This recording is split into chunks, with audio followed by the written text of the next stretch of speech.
withdrawing from watch only wallet on trust wallet is pretty easy thing to do. Today I'm going to teach you how you guys can withdraw from watch only wallet on trust wallet. Well, the process is pretty simple. In order to do that, you need to make sure these things.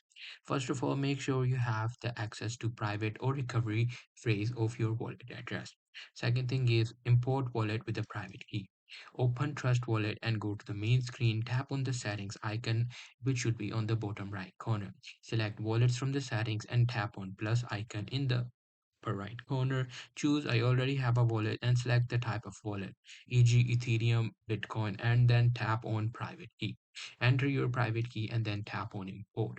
And in order to withdraw funds, once a wallet is imported, you have to access it. Go to the main wallet screen, select the cryptocurrency you wish to withdraw, tap on send, enter the recipient's address, the amount you want to send, confirm the transaction details, and tap next. Confirm the transaction details and then enter any necessary information if it is required. So that's pretty much it. That's how you guys can do it. Hope you guys find this video helpful.